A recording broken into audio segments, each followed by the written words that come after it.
দুজনে চলে এসেছি 80 টাকা শাড়ি কিনতে। এইখানে আমরা আজকে আসার কথা, এই শাড়ির দোকান, শাড়ির দোকান দুজনে চলে এসেছি। আর ভাইরাল শাড়ির দোকান এটা, এখানে খুব ব্লগ দেখছি ফেসবুকে আমরা, 80 টাকার নাকি শাড়ি পাওয়া যায় এখানে, তাই আজকে এসি দেখা যায় 80 টাকার শাড়ি পাওয়া যায় নাকি সবটাই ভাওতা দেখতে। চলে এসেছি দুজনে, এখন যাই পরে কথা বলছি। পুরাম শাড়ি দেখছি।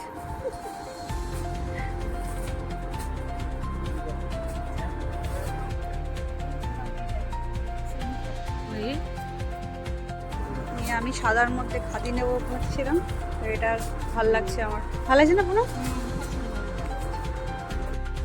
কাঁথা স্টিচ। ব্লাউজ পিস আছে, নিয়ে নে নিয়ে নে। হ্যাঁ নে, তুই ভাল লাগে নিয়ে নে।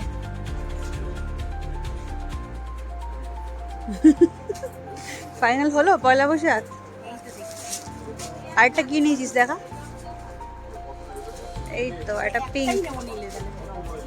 কেন নে না, নে। আমাদের শাড়ির কেনাকাটা কমপ্লিট। আমি নিয়েছি একটা সাদার ওপরে খাদি, আর পুনাম একটা হ্যান্ডলুমের ওপরে শাড়ি নিয়েছে। পয়লা বৈশাখের কথা মাথায় রেখেই শাড়ি দুটো কিনেছি।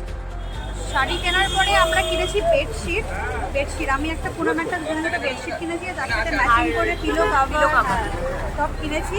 এগুলো আর ব্লগ করা হয়নি কারণ কিনতে আমরা খুব ব্যস্ত ছিলাম।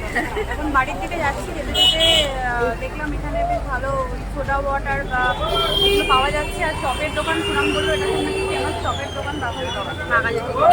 এখন চপ খাবো আর মশলা সোডা খাবো, তারপরে বাড়ি যাবো।